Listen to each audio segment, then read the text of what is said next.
Hello guys, सबैलाई नमस्ते मेरो तर्फबाट। आज मैले बनाउन लागेको मुला र मिर्चीको अचार। अनि मैले आज चाहिँ मसला केमा पिसिरहेको छ भने चाहिँ जमिन भए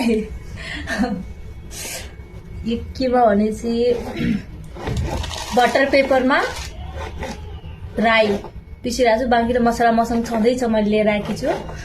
यो चाहिँ मैले जमिनमा पिसिरहेको छु क्या। यो के भन्छ, ढुङ्गाको हेल्प र जमिनको हेल्प लिएर यसरी क्या। अब मैले पुरा पिसिसकेको छु, हेर्न सक्नुहुन्छ। जोसँग इन्डियामा हुनुहुन्छ, जोसँग यो के भन्छ यसलाई, ढुङ्गा सिलौटो के भन्छ, त्यो छैन भने सिलोरो छैन भने चाहिँ यसको चाहिँ उपाय दिनु होला है। मैले यस्तै पिसेर यसको पुरा भइसकेछ अलमोस्ट मसला चाहिँ। अब यसको मसला पुरा भइसक्यो, हेर्न सक्नुहुन्छ। यसको सहायताले तपाईँलाई म देखाउँछु। भइसक्यो मेरो मसला। अब मैले यो मसला यसमा हालेँ।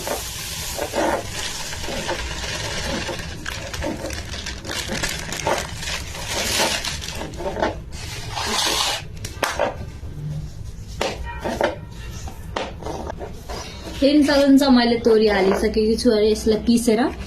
त्यसपछि मैले हाल्नेछु नुन, होइन नमक। यो नमक हालेर मैले यसमा 2 चम्चा 1.5 नमक हालेकी छु, हेर्न सक्नुहुन्छ। त्यसपछि मैले हल्दी हालेँ बेसार। यो मेरो गाउँको प्योर हल्दी मेरो बहिनीले लिएर आएको थियो, मलाई दिएर गएको हो। अनि मैले त्यो हल्दी चाहिँ युज गरेकी छु है। अनि त्यसपछि मैले धनिया पाउडर हाल्छु। धनिया पाउडर मैले बजारबाट लिएर आएको छु, हिजो नै किनेर। आज चाहिँ खोल्नु पर्छ है,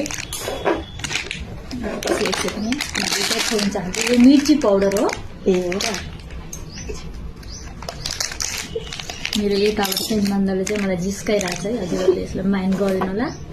अब मैले मेरो हात किलोको 1 हात किलो जति मिर्ची हालेँ, 1 हात किलो र थोरै, किनकि अलरेडी मसँग यहाँ मिर्ची छँदैछ, त्यसैले मैले मिर्ची थोरै हाल्न चाहेँ। मलाई पिरो धेरै मनपर्छ नि त, त्यसैले मैले मिर्ची यसमा एड गरेँ। तपाईँहरूले मिर्ची एड नगर्दा पनि हुन्छ। अनि मैले यो चाहिँ धनिया पाउडर मेरो हत्केलाको 2 हत्केला 2 मुठी एड गरेँ। त्यसपछि मैले हाल्नेछु तेल। मैले चाहिँ यो तेल हालेकी छु है। यो के तेल हो त मलाई त्यति आइडिया छैन, तर यो तोरीको जस्तो देखेको छ। तोरी के भनेर लिएर आएको यहाँभित्र ढक्कन पो गयो त, गयो। अनि यसमा चाहिँ मैले हत्केला अनुसार हाल्छु। मेरो चाहिँ यसले नै मैले नाप गर्ने गर्छु कि मलाई सजिलो लाग्छ। 2 होइन 3 4 अनि यो 5 मैले यति नै हालेँ अहिले है। फिलहाललाई मलाई सुक्खा सुक्खा नै मनपर्छ, त्यति तेल हालेको मन पर्दैन। यसलाई मैले राम्रोसँग मिक्स गर्नेछु। त्यसपछि हेर्नुहोस्, नुन मैले पहिला नै हालिसकेँ। अनि मैले राम्रोसँग मिक्स गर्छु क्या। मलाई चाहिँ धेरै मिर्ची र कम मुलाको अचार धेरै मनपर्छ नि, त्यसैले मैले कम मुला अनि त्यसपछि धेरै मिर्ची हालेकी छु नि। घरबाट लिएर आएको थिएँ, त्यसलाई खराब हुन थालेको थियो।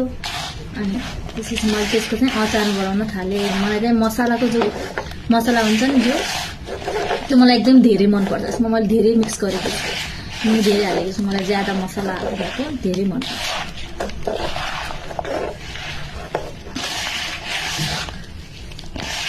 मैले यति नै यस्तै नै बनाउने छु, किनकि यसमा तेल ज्यादा हाल्यो भने थोरै यसमा पानी निस्किन सक्छ। मुलाको अचार हो, त्यसैले मैले यति नै तेल हाल्नेछु। मेरो हत्केलाको मैले 5 हत्केला या 5 मुठी मैले तेल हालेको छु। मेरो अटकल मलाई यस्तै नै गर्छु कि मेरो ज्यादा भएन, त्यसैले मेरो यसले नै मैले गरेकी छु। र मैले चाहिँ यसरी बनाउँछु। तपाईँहरूले कसरी बनाउनुहुन्छ, मलाई ज्यादा मसला मनपर्छ र अनि मैले चाहिँ तेल ज्यादा हाल्दिनँ, किनकि मलाई तेल मन पर्दैन, त्यो सुक्खा अचार मन पर्छ। त्यति नै मैले अब राम्रोसँग मिक्स गरेर यसलाई 5 मिनेटको लागि बाहिर राख्छु। त्यसपछि मैले यसलाई डब्बामा हालेर प्याक गर्नेछु। ओके, अब मैले 5 मिनेट राखिसकेँ। यसलाई हेर्न सक्नुहुन्छ है, यस्तो बनेको छ। मलाई चाहिँ धेरै मसला मनपर्छ, पहिल्यै भनेको तपाईँलाई मैले। अब मैले यसलाई डब्बामा हाल्नेछु। त्यसपछि 2-3 दिनमा यसलाई घाममा राखेर थोरै दिन, अनि त्यसपछि मैले यसलाई युज गर्नेछु। हेर्न सक्नुहुन्छ है, यसमा चाहिँ मैले फेरि तेल एड गरेँ, किनभने चाहिँ यो मेरो नानीले न थोरै तेल गर्नु याद भनेर भन्नुभयो, त्यही भएर मैले यसमा चाहिँ थोरै तेल एड गरेकी छु। यो मेरो पहिल्यैको अचारको डब्बा हो, यसमा चाहिँ मैले युज गर्नेछु के। यो राम्रै हो, मेरो मम्मीले, सासू मम्मीले घरबाट पठाइदिनु भएको थियो अचार। मैले चाहिँ यो कमसेकम 12 साल पछि बनाएको अचार यहीँ हैदराबादमा। अब यसमा अचार हाल्नेछु।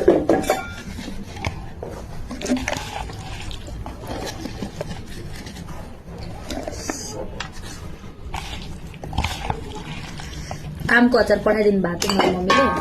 अनि मैले चाहिँ यो मुला र मिर्ची मैले घरबाट लिएर आएको थिएँ, घर गएको बेला अहिले। अनि त्यसले चाहिँ मैले यो यहीँ खराब हुन्छ भनेर, किन खराब गर्नु, अचार बनाएर त खान सकिन्छ भनेर चाहिँ यसलाई मैले अचार हालेको थिएँ। गाउँको जस्तो मसला त पाउँदैन, अब यहाँ रेडिमेड मसलाले कस्तो हुन्छ थाहा भएन।